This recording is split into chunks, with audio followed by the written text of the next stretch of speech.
We all have that one game or series of games that defined and shaped us into the gamer we are today.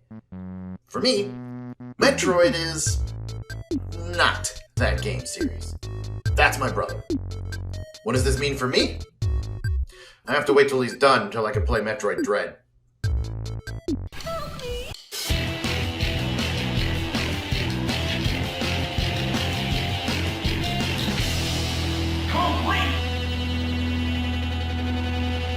Greetings, gamers, and welcome back to Level Complete, the show where we see if an individual level is just as good or just as bad as the games they come from.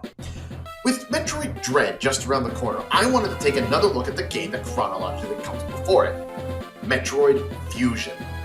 When this game came out, it was known as the Metroid game to play. It improves everything that we love from the original Metroid and Super Metroid games, but also has a great story and a fearful enemy that filled us with dread.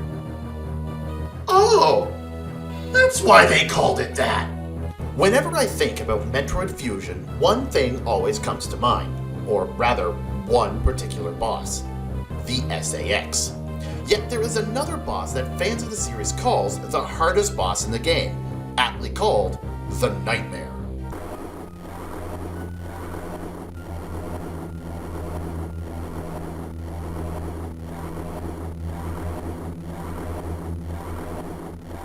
Nightmare is a biological weapon created by the Galactic Federation. It first appeared in Metroid Fusion, but chronologically, Samus encountered this creature on the bottle ship in Other M. Theories say that there were either two of this creature made, or the Galactic Federation managed to save the one on the bottle ship before the ship was destroyed, and had it rebuilt on the BSL station, where Fusion takes place.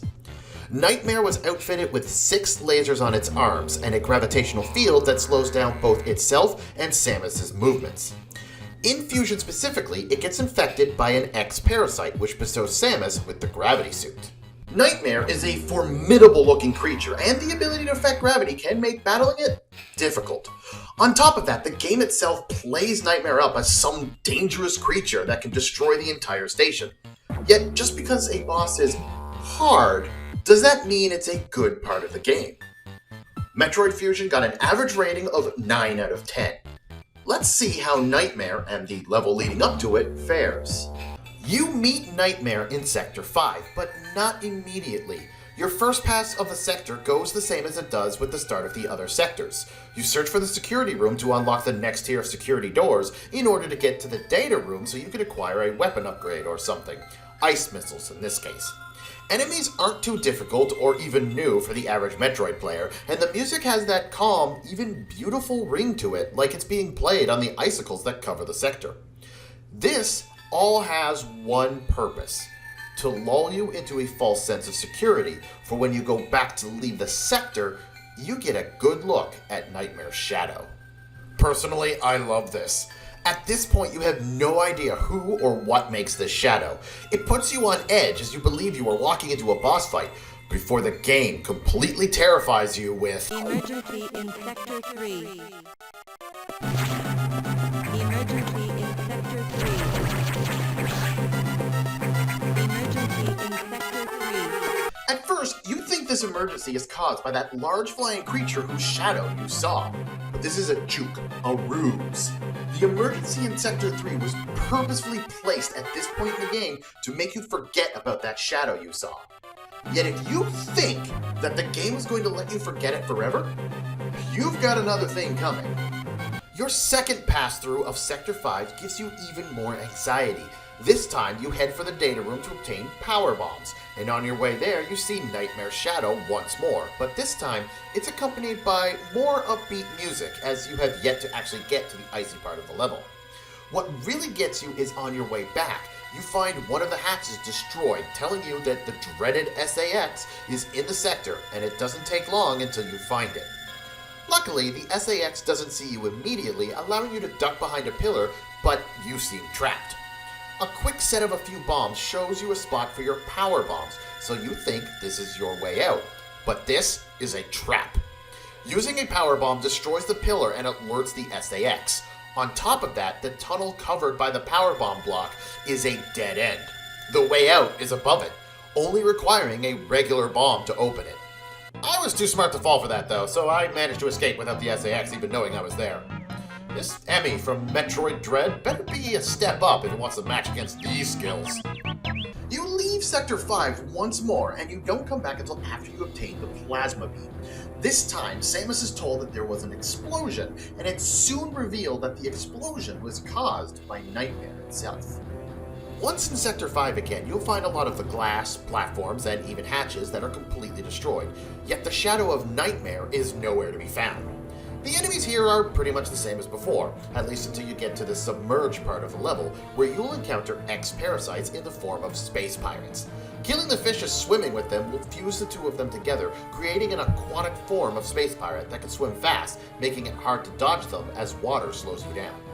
It doesn't take long from here until you reach the room where you encounter Nightmare, and it was at this moment that I had realized that all the claims of Nightmare being the hardest boss in the game, and all the build-up the game gives to it, was not worth it, as he is really easy.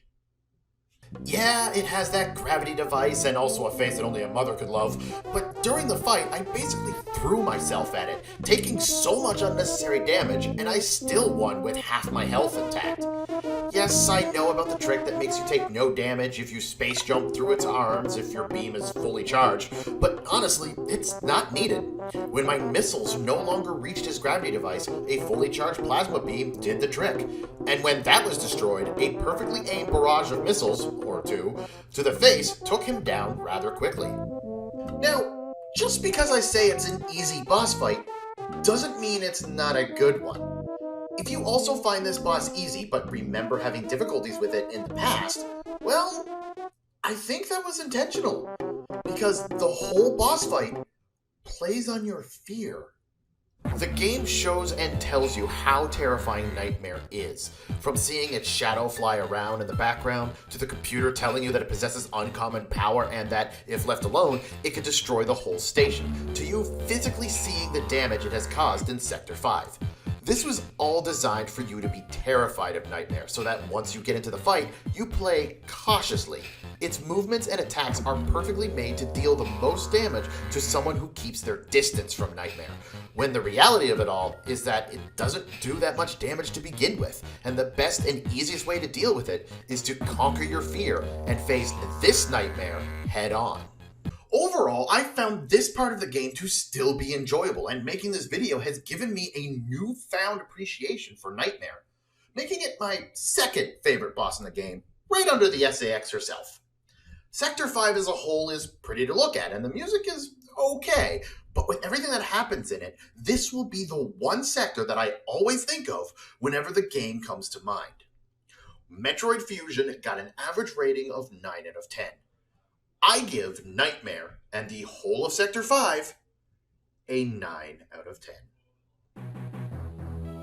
I'm not saying that the rest of the game is bad or even worse than this level, yet Sector 5 encapsulates everything that Metroid Fusion sets out to do.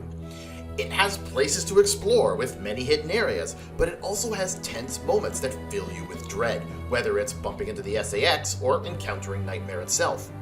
The level is not hard per se, but that might just be a way to lure you into a false sense of security, as it plays on your fear of the unknown multiple times.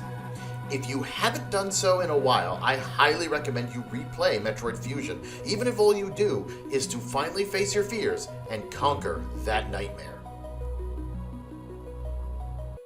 I had a lot of fun replaying this game, and all because Dread is coming out soon. I wonder what other game series they could return to and make a sequel, or even give us the sequel we never officially got.